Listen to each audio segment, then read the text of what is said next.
যে অভয়ার মা আ আমরা দেখেছি যে আরজিকর কাণ্ডে অভয়ার মা তিনি ভোটে দাঁড়াতে ইচ্ছুক হয়েছে তৃণমূলের বিরুদ্ধে। বিজেপির উচ্চপদস্থ আধিকারিককে তিনি আবেদন করেছেন। কি বলবেন এই বিষয়টিকে কিভাবে দেখছেন?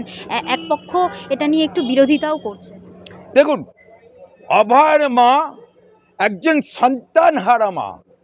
এই অভয়ার মা কোনসা গুনাহ করেছিল যে তার মেয়েকে ডাক্তার করেছিল।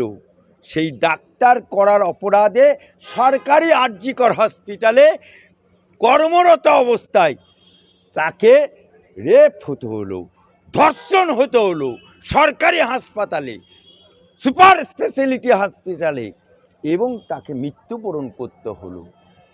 একমাত্র মেয়ে সন্তানহারা হয়ে গেল। তার জন্য রাত 2টো পর্যন্ত সারা বাংলার মায়েরা, বুবুরা, খালারা, মাসিরা, আপারা চিৎকার করে বলল, we want justice, we demand justice. কিন্তু অভয়ার মা তার বিচার পায়নি। বিচারের বাণী নিবিতে কাঁদিতেছে।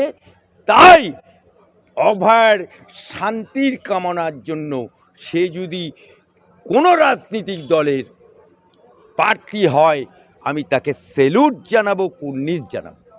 বলছে যে অনেকে যে রাজনীতিতে থেকে রাজনীতি ভীষণ নোংরা জিনিস।